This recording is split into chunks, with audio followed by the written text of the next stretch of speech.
saya na fatsini herika ilay fitiavana za taona rendrika zary foana babangoana ireo natao izaho anefa mbola tena tia anao Nofi sisa ilay fity zary maloka foana nyenyandroko ety miantsoantso foana nyanarana aiza ianao mbola mpokoa tsisy mety avao izay rehetra tao mivere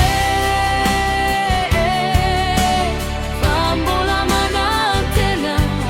mivere nanky afizao dia mbola tia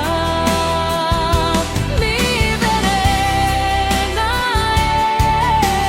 fa mbola manantena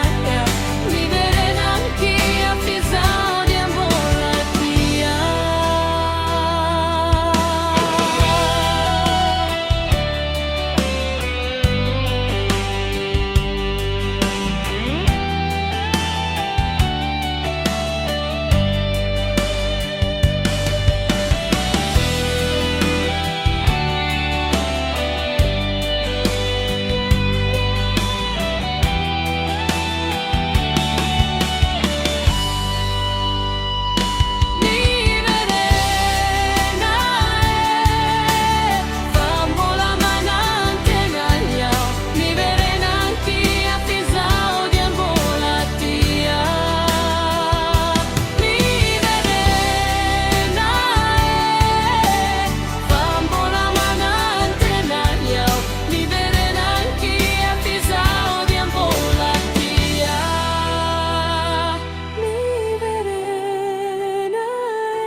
Fambola manantena